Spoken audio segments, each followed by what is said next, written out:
प्रातः क्लास चल रहा था 17 जनवरी 1965 और रविवार को चौथे पेज के अंत में बात चल रही थी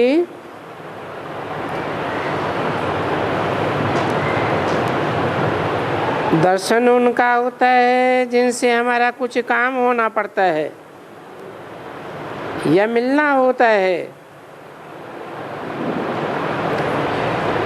या समझते हैं कि ये अच्छा है, ये कुछ है, इन द्वारा कोई का कुछ कल्याण हो सकता है। ऐसे ऐसे मनुष्यों का आवाज निकलता है।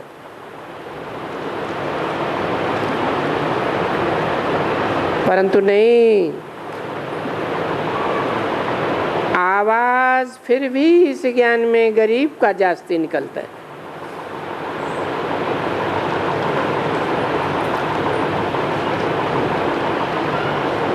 सत्रह 1965 की वाणी का 5वां पेज।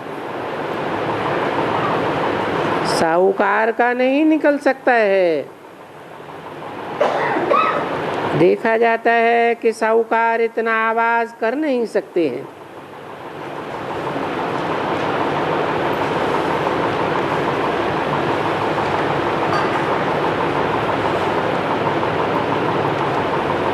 ज्ञान का साहूकार हो तो वो अच्छा आवाज करते हैं।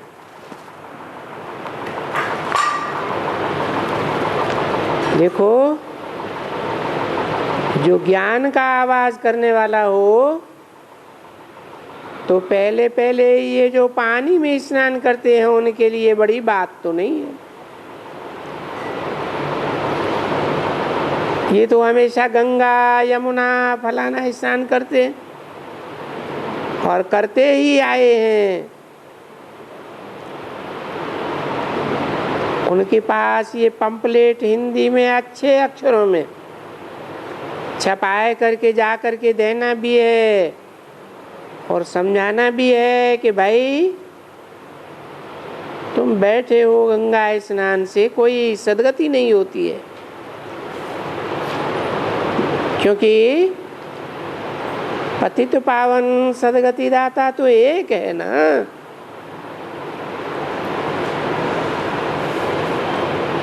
फिर ये दूसरी गंगा कहाँ से आ गई?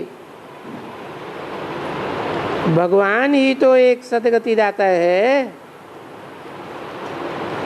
और वो आकर के सर्व की सदगति करते हैं।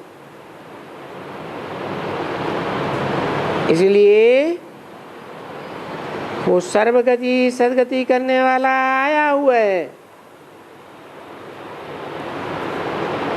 तब तो ये चित्र छपाए है ना।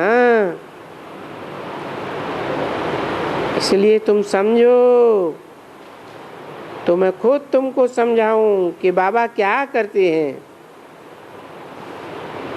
बाबा कहते हैं सदगति चाहिए तो कोई बड़ी बात थोड़ी है। मेरे से 1 सेकंड में सदगति ले लो। सदगति चाहो, जीवन मुक्ति चाहो, बात एक ही है। तो क्या करोगे? बाबा क्या श्रीमत देते हैं मुझे समझाओ। नहीं तो आकर समझो। तो मेरे पास अंत मते सो गते चले आएंगे। बाबा कहते हैं कि मेरे द्वारा तुम्हारा विकर्म विनाश हो सकता है। इसको योगाग्नि कहा जाता है। योगाग्नि को कोई ज्ञान नदी या ज्ञान सागर अथवा ज्ञान तो नहीं कहा जाता है, क्योंकि इस योगाग्नि से ही पतित पावन हो सकते हैं। और इसके अलावा कोई उपाय नहीं है। इसलिए बाप कहते हैं कि मेरे साथ योग रखो, तो उस योग से तुम्हारे विकर्म विनाश हो जाएंगे। क्योंकि मैं तो कर्म से परे हूं।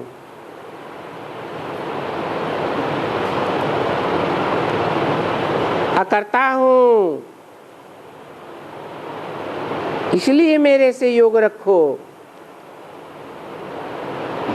तो तुम्हारे भी विकर्म विनाश हो जाएंगे और तुम एवर हेल्दी बन जावेंगे।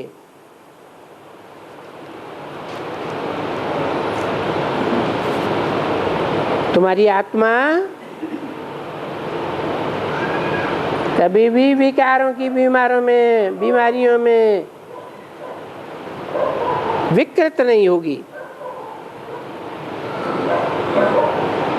फिर कहते हैं जब तुम मेरे साथ योग रखेंगे, मैं तो हूं ही स्वर्ग का स्थापन करने वाला। क्योंकि मैं सदा स्व स्थिति में रहने वाला हूं। तो मेरे साथ योग रखेंगे तो तुम भी स्व स्थिति में चले जावेंगे। देवताएं होते ही हैं स्व स्थिति में रहने वाले, पर प्रकृति की स्थिति में नहीं रहते, प्रकृति के बंधन में नहीं रहते हैं। तो जब तुम इस चक्र को जान जाएंगे कि ये सृष्टि चक्र कैसे फिरता है, कैसे हम चक्रवर्ती राजा बनते हैं,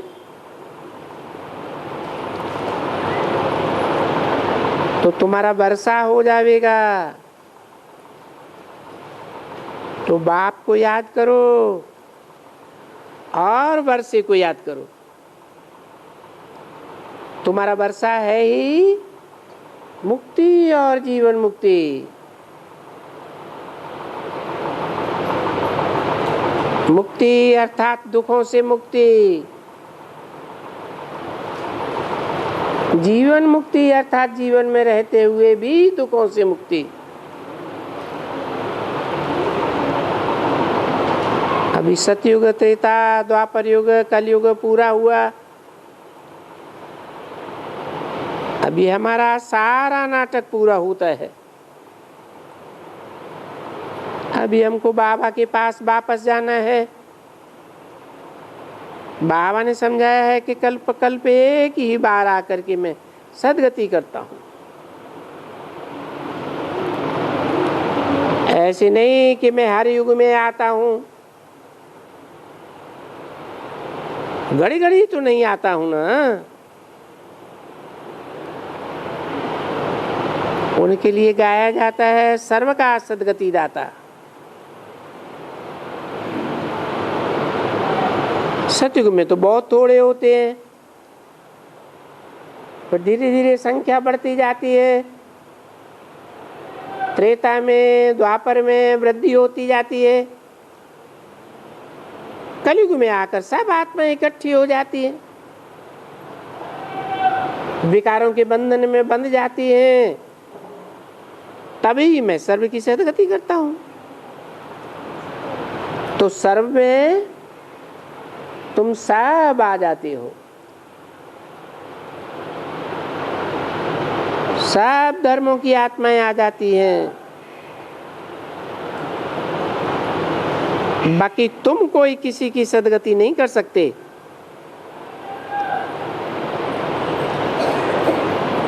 न तुम्हारी सदगति हो सकेगी,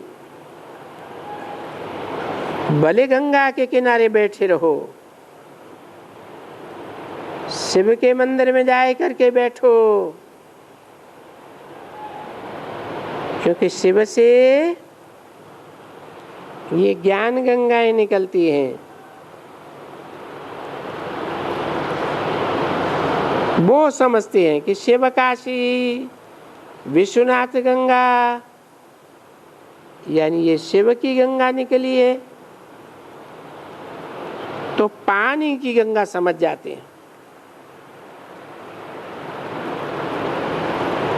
पानी की गंगा में स्नान करने से कोई सदगति नहीं हो सकती।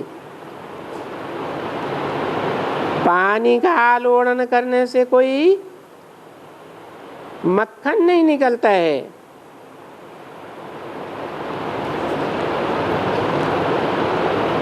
वो भागीरथ को तो भूल जाते हैं।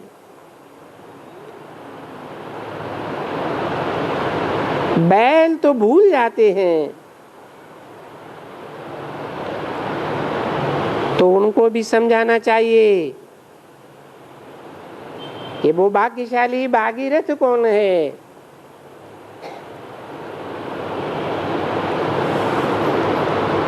और शिव बाबा का सवारी बैल कौन है।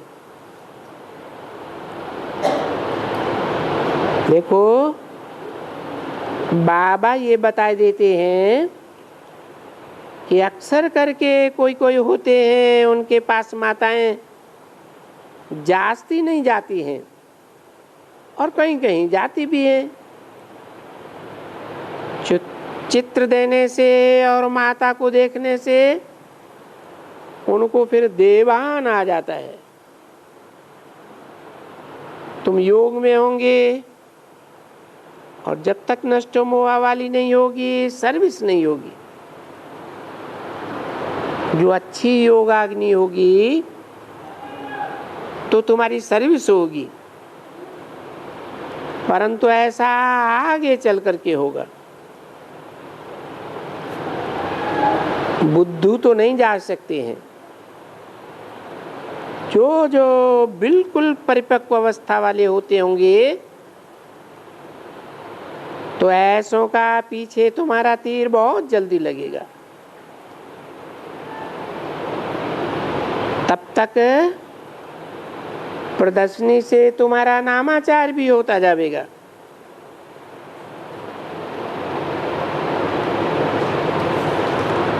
बाकी इन साधुओं का भी उद्धार तुमको जरूर करना है, क्योंकि उनको जा करके समझाना है कि सदगति दाता एक है। अनेक मनुष्य गुरु सदगति दाता नहीं हो सकते। देखो, कहते हैं ना कि जब धर्म की ग्लानि होती है तो अजामिल जैसे पापियों का और साधुओं का भी उद्धार करते हैं। तो आप लोग भी तो देखो, गंगा के किनारे बैठे हुए हो, शिव की जगह पर बैठे हो। अब शिव बाप तो वो है ना,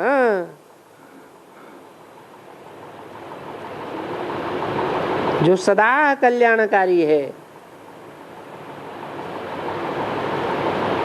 वो ही ज्ञान का सागर है। वो बाबा बच्चों को कहते हैं कि मुझे याद करो, तो तुम मेरे पास चले आवेंगे और मुक्ति में चले जाएंगे। क्योंकि तुमको तो पहले पहले दुखों से मुक्ति चाहिए ना, तो मुक्ति तो मिलती है। सेकंड में जीवन मुक्ति और मुक्ति भी। मुक्ति के बाद जीवन मुक्ति तो है ही।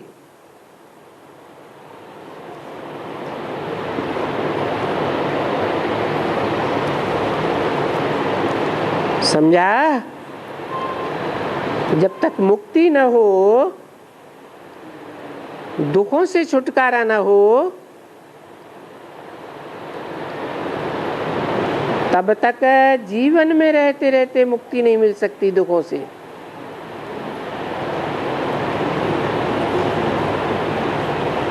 देह का भान तो छोड़ना ही पड़े। ये देह छूट गए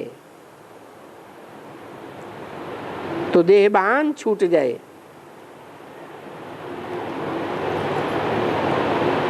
तो मुक्ति के बाद होती है जीवन मुक्ति। जीवन मुक्ति के पहले मुक्ति जरूर है। ये अक्षर अच्छे से समझना चाहिए। ये जो इतनी पॉइंट्स निकलती है, ऐसे कोई मत समझे कि सबको कोई धारणा हो सकती है। नंबरवार पुरुषार्थ अनुसार ही धारणा होती है। नहीं तो बहुत हैं जो इन बातों को भूल जाते हैं। जो भी देह अभिमानी हैं, ये तो ढेर बातें भूल जाते हैं। आत्मा अभिमानियों के पल्ले पड़ती हैं। ये पॉइंट्स तो बहुत अच्छी अच्छी हैं। पॉइंट्स अगर याद हो तो नशा चढ़े, और जिनको नशा चढ़ेगा वो सर्विस भी करेंगे। पॉइंट्स याद में रहे, क्योंकि जिनको धन बहुत होता है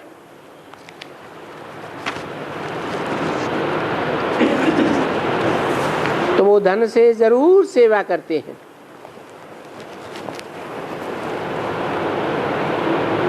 बहुत हो तो सेवा भी करें। 17:165 की वाणी का 6ठा पेज। बाबा तो बहुत सहज तरीका बताते हैं। फिर भी कोई बुद्धू है जो कहते हैं बाबा हमको शक्ति दो, कृपा करो। अब बाबा क्या कृपा करेंगे? बाबा तो पढ़ाते हैं। ये तुम्हारा काम है पढ़ना या ना पढ़ना। पढ़ना है और पढ़ाना है। बाकी तुमको शक्ति लेनी है तो याद में रहो। तो जब कोई ऐसे लिखते हैं कि आशीर्वाद दो, शक्ति दो, तो बाबा समझते हैं ये कोई भगत है, ये कोई बुद्धू है। बाबा मिसाल तो बहुत अच्छा देते हैं। बाबा ने तो ऐसे बहुत ही मिसाल दिए हुए हैं कि कहना oh god father mercy on me. अरे तुम गॉड को जानते हो? तुम जानते ही नहीं हो तो मर्सी कैसे करेंगे?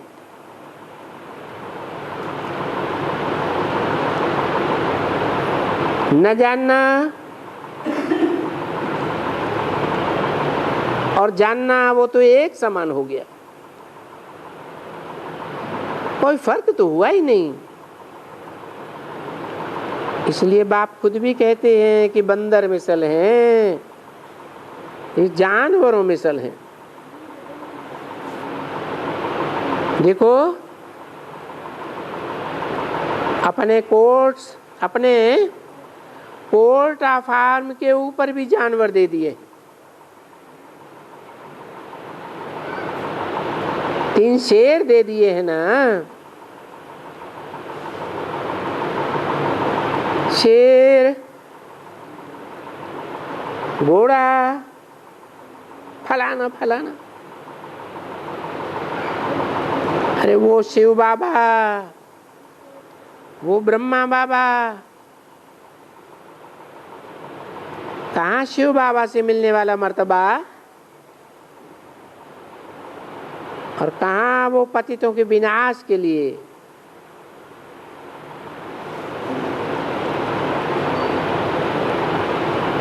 बिल्कुल इस चित्र में सारा ज्ञान भरा हुआ है। कौन से चित्र में? त्रिमूर्ति के चित्र में। और इस चित्र में समझाना भी बहुत सहज होता है। त्रिमूर्ति तो बरोबर बहुत निकालते हैं, त्रिमूर्ति तो निकालते हैं, परंतु सिर्फ ऊपर में शिव बाबा नहीं है।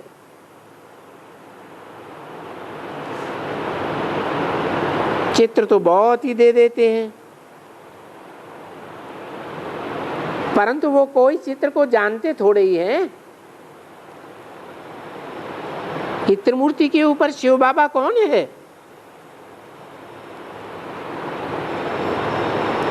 लिंग बनाई दिया है, उसमें बिंदु रख दिया है, समझ में कुछ भी नहीं आता। अरे वो बिंदु से निराकार की यादगार है, जो सदैव निराकारी स्टेज में रहने वाला है, उसकी बिंदी का ही नाम शिव है। वो बिंदु जिस साकार में प्रवेश करता है, उस संग के रंग से पुरुषार्थ करते करते उसकी ऐसी अवस्था बन जाती है जैसे हाथ पांव नाक आंख कान है ही नहीं,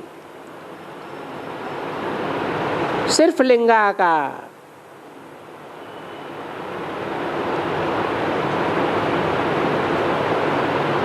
तो चित्र बहुत दे देते हैं, परंतु उनके अर्थ को नहीं समझते। जहाँ तो प्रैक्टिकल में ब्रह्मा कुमार कुमारियां मौजूद हैं,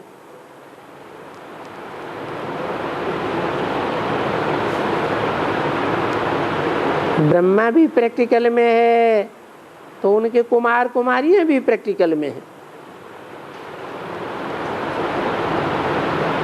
ऐसे थोड़े ही है कि कोई जाकर के कहे मैं ब्रह्मा कुमारी हूं। हो सकता है कोई घर में बैठे भी ब्रह्मा कुमारी हो और फिर बरोबर निश्चय में हो, क्योंकि स्त्री भी कहती है मैं ब्रह्मा कुमारी भी हूँ, पुरुष भी कहते हैं मैं उनका पति हूँ, कहते हैं कि मैं ब्रह्मा कुमार हूँ। तो देखो दोनों एक ब्रह्मा के कुमार कुमारी आपस में भाई बहन हो गए। तो भाई बहन के नाते से आपस में क्रिमिनल असॉल्ट नहीं कर सकते।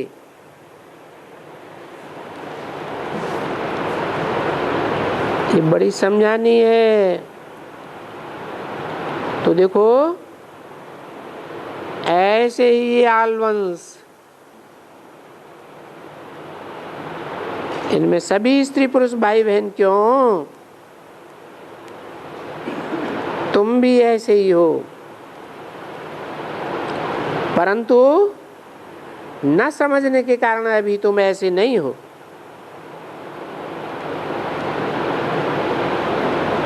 पांच 5000 वर्ष पहले तुम भी ऐसे ही भाई बहन थे,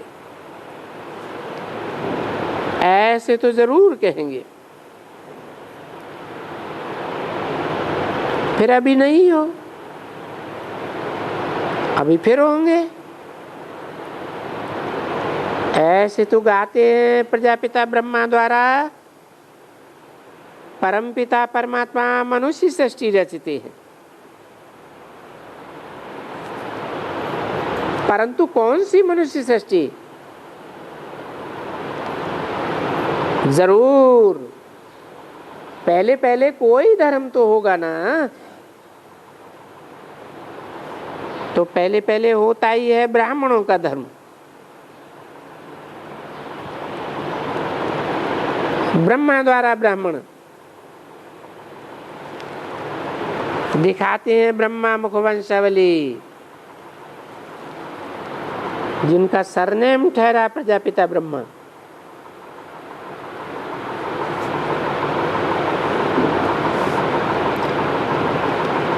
तो सरनेम सबका है प्रजापिता ब्रह्मा।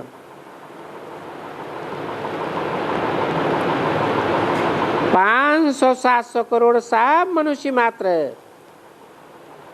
प्रजापिता ब्रह्मा की औलाद बनने हैं। क्योंकि जब सृष्टि बरोबर रची जाती है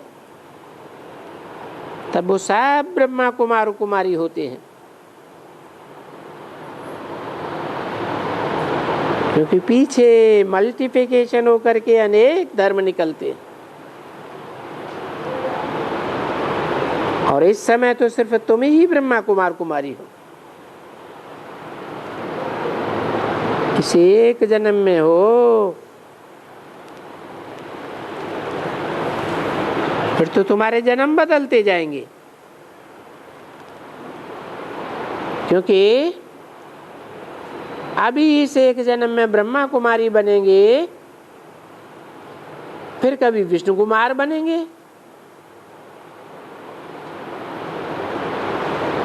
पहले ब्रह्मा द्वारा स्थापना, फिर शंकर द्वारा विनाश,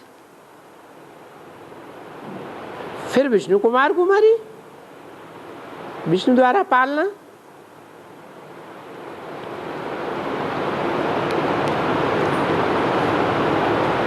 कभी शंकर कुमार बनेंगे, कभी बसर कुमार बनेंगे, कभी टोपी वाला बनेंगे। ऐसे होता है क्या? नाम तो बहुतों के होते हैं। कहेंगे सुतार कुमार, फिर धोबी कुमार बनेंगे। परंतु अभी तो तुम सब हो ईश्वर कुमार, पीछे बनेंगे दैवी कुमार। और पीछे तो नाम ही ऐसे होते हैं कि बस नाम कुछ और काम कुछ और। ऐसे नाम सतयुग में कभी नहीं होते हैं। अभी तो तुम्हारे ईश्वरीय नाम बड़े अच्छे अच्छे हैं। जिन नामों में का शास्त्रों में गायन है। तो बाप कहते हैं कि जो भी डायरेक्शंस मिलते हैं, बाप के उन डायरेक्शंस को अमल में लाना चाहिए। बाप ने समझाया है कि अभी तुम्हारी बेहद की सौदागरी भी होनी है।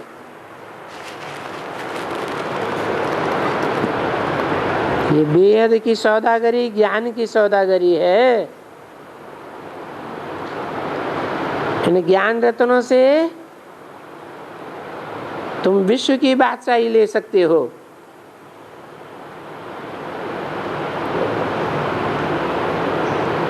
ऐसी सौदागरी करने वाले हैं तो नंबरवार पुरुषार्थ अनुसार।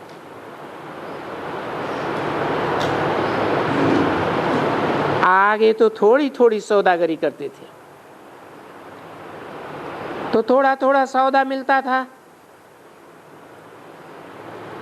अभी तो तुम बड़ी सौदागरी करेंगे तो बड़ा 21 जन्म का पद मिल जाता है। तो तुम सूक्ष्म में विचार करेंगे ना, तो बहुत करके ये अबलाएं माताएं गरीब ये बहुत अच्छा वर्षा पाई लेती है। अच्छा समझने की भी समझ है, नहीं तो समझते हैं कि कोई कारण है, और कारण तो बाप अच्छी तरह से जानते हैं। अच्छा टोली ले आओ, जानते तो हैं कि अच्छी तरह से अच्छे हीरे का मूल्य, जिसमें थोड़ा सा छांटा, फिर किसमें तो काला छांटा पड़ जाता है। हमारे पास हीरे हैं ऐसे मत समझो कि नहीं है। हमारे पास अभी भी हीरे हैं जो मैं तुम बच्चों को मैग्नीफाइंग ग्लास से दिखला सकता हूं कि देखो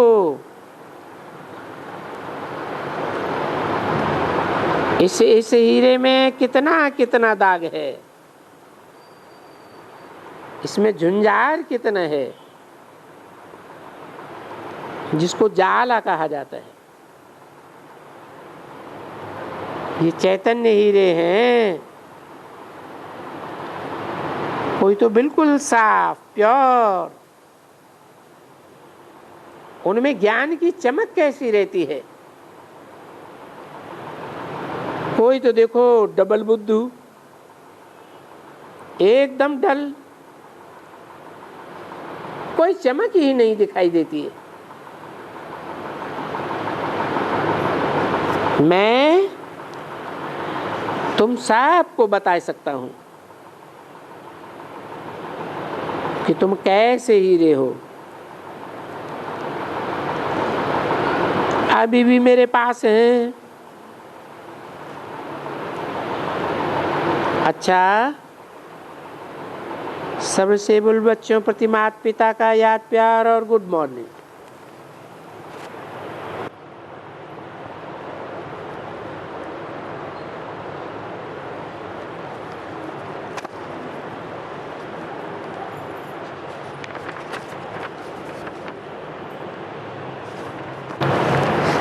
एक छोटा सा रात्रि क्लास है।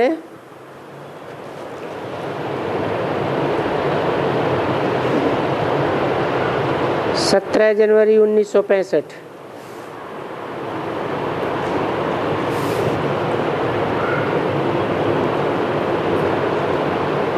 लक्ष्मी का आवाहन करते थे तो मीरा के शरीर में आते थे, जो हम लोग बैठ करके तिलक आदि लगाते थे। कभी दरबार भी देखी थी क्या?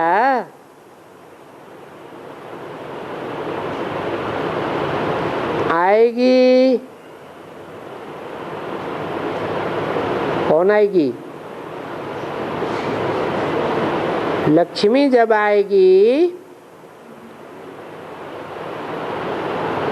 तब ये साक्षात्कार वगैरह जास्ती होने लगेंगे।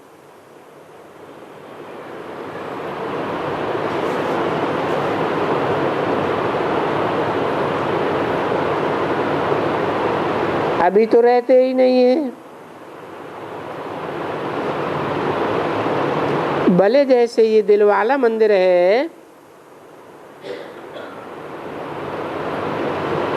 वो तो जड़ है, परंतु अभी संगम युग में प्रैक्टिकल में है।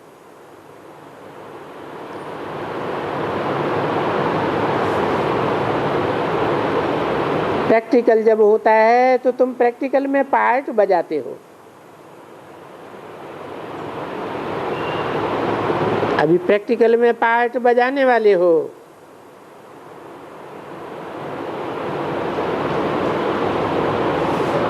अभी तो ये उनसे मिलेंगे भी नहीं और ना उन भक्त लोगों के पास कुछ भी चित्र हो सकते हैं। साक्षात्कार किया, जिन्होंने साक्षात्कार किया उनको कितना निश्चय होगा। बहुत ही वो ध्यान में जाकर के निश्चय करते थे और बड़ा भारी भारी पार्ट बजाते थे। आज देखो ऐसे साक्षात्कार करने वाली भी यहाँ नहीं है।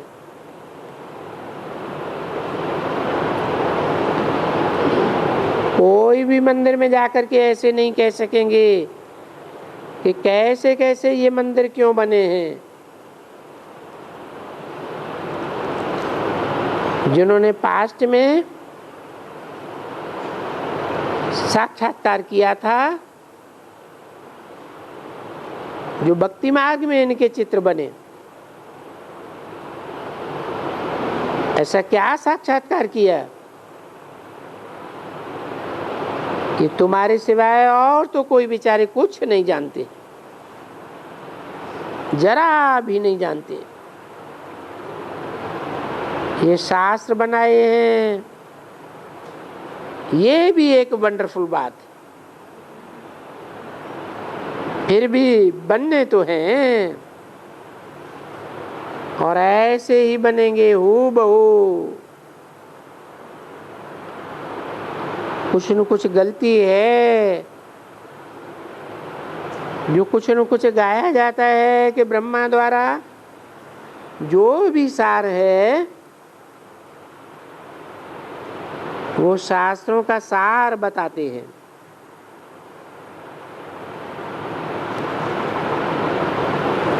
क्योंकि उन शास्त्रों में तो कोई सार नहीं है, तो बताना पड़ता है। तो बाप खुद बैठ करके सार बताते हैं, क्योंकि उन शास्त्रों से तो कोई कुछ को फायदा ही नहीं हो सकता है। वो बाप बैठ करके सब बच्चों को समझाते हैं। तो ये सभी कर्मकांडों के शास्त्र होने के कारण ये भक्ति मार्ग के लिए रखे हुए हैं। और इस समय भक्ति मार्ग में भी कितनी अच्छी तरह से, बहुत ही भाव से पढ़ते। महाभारत में, रामायण में कितना बड़ों बड़ों का सबका भाव रहता है। देखो, ये मैसूर का महाराजा, जैसा उनका इस रामायण में कितना भाव है।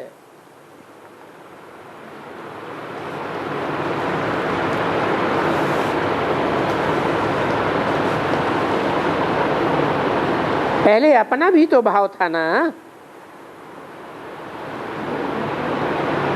कैसे लंका लूटने जाते थे, बहुत रुचि से पढ़ते थे, सुनते थे। अब जब बाप ने समझाया है कि सच क्या है, इन शास्त्रों में क्या रखा है, जो वो पढ़ते पढ़ते कुछ फायदा तो होता ही नहीं है।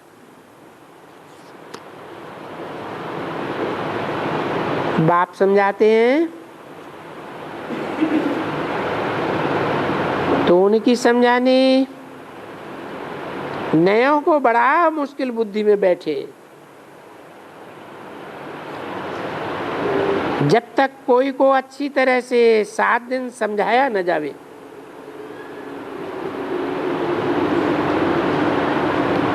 समय नजदीक आएगा। क्योंकि सभी पढ़ते तो थे ना, जैसे बाबा गीता भी पढ़ते थे, रामायण महाभारत वेद भागवत वगैरह सभी सुनते तो थे ना, जैसे और अभी सुनते हैं। कि सभी जो भक्ति मार्ग के कर्मकांड हैं उनको तो फिर भक्ति छोड़ना ही होती है, जबकि ज्ञान जिंदाबाद होता है और वो भक्ति मार्ग मुर्दाबाद होता है। बरोबर ये भक्ति मार्ग विनाश हो जाएंगे। भक्ति विनाश को पाएगी, यानी फिर भी ये भक्ति नहीं होगी। विनाश का अर्थ ये हो जाता है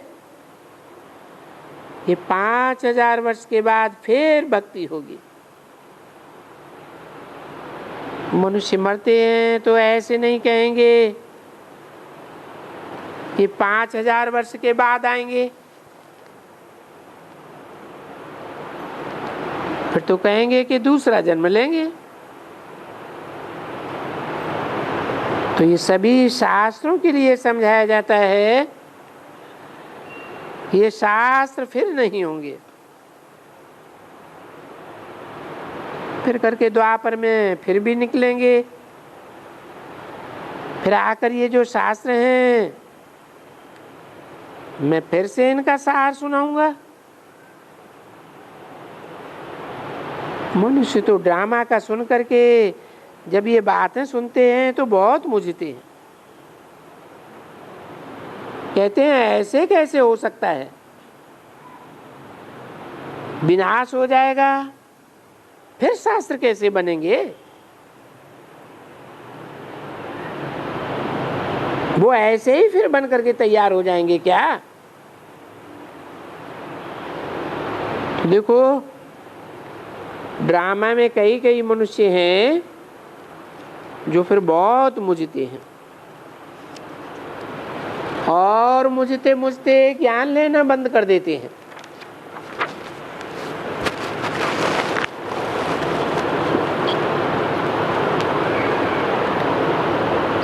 एक 65 की वाणी का दूसरा पेज। कितना प्यार रहता है इस मुरली से, टैप से, टैप में कितना प्यार है। जो मुरली बंद कर देते हैं तो टैप में सुनते हैं, और फिर कहीं तूफान लगता है तो बस टैप से भी सुनना बंद कर देते हैं। वो समझते हैं कि स्कूल बंद कर दिया, अब बंद कर दिया तो फिर दोबारा पढ़ने का ही नहीं है, खत्म हुआ कैसे। करके पिछाड़ी में ऐसे ऐसे फिर आ जाते हैं, तो फिर बहुत देरी हो जाती है, ठोकर भी लग जाती है। जितना जास्ती टाइम हो जाता है उतना फिर प्राप्ति भी नो हो जाती है।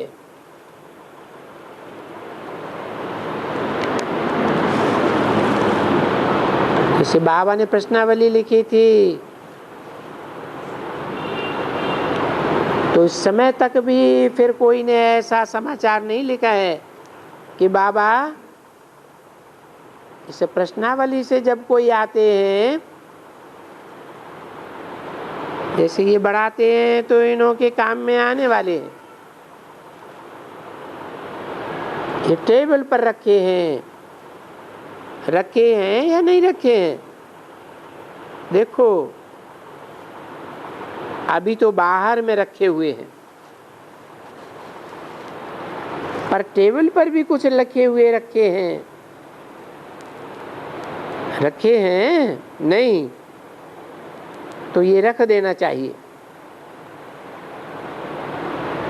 सिर्फ यहाँ थोड़ा, उनको माता भी कहते हैं, पिता भी कहते हैं।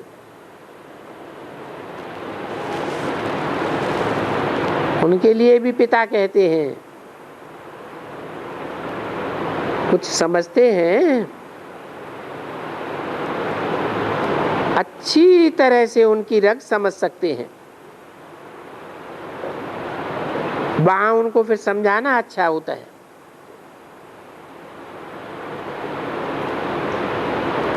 जो गीता के बनिस्बत लिखा हुआ है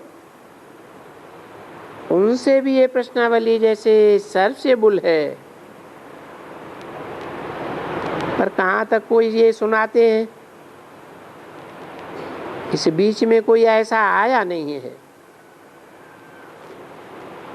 तुमने किसी से पूछा है?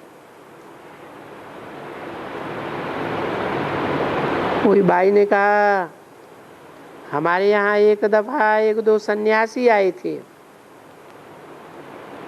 उनसे पूछा था तो उन्होंने कहा था हमको तो मालूम ही नहीं है। मालूम ही नहीं है ऐसे बोला। भाई ने कहा हाँ, यानी परमपिता से आपका क्या संबंध है? पूछने से वो बोला कि हमको मालूम ही नहीं है। तो भाई ने कहा हाँ, वो सन्यासी तो ब्रह्म को मानते हैं। फिर हमने कहा उनको सारी दुनिया वाले कहते हैं कि परमपिता परमात्मा हमारा पिता है। तो कहने लगा ये तो बात ठीक है। तो उसके लिए उसने लिखा था कि शिवपुरी में रहता है शिव, बाप वहां रहता होगा, तो जो बच्चे हैं, जो तुम कहते हो कि मेरा बाप वहां रहेगा, तो तुम भी वहां के रहने वाले होंगे ना।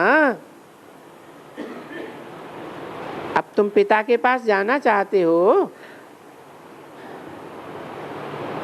ऐसे हो तो मालूम पड़े ये लोग क्या समझते हैं। इस हिसाब से उनकी बुद्धि में कुछ बैठता है या नहीं बैठता है। तो यहाँ बाबा को लिखना चाहिए कि जो भी इन्वेंशन निकालते हैं, उन इन्वेंशन की बातों को बाबा के पास लिखना चाहिए ना। परंतु बच्चों में ऐसी भी बुद्धि नहीं है। जो फिर क्या हुआ, 2, 4, 5 से प्रश्न पूछा तो उसका क्या नतीजा निकला।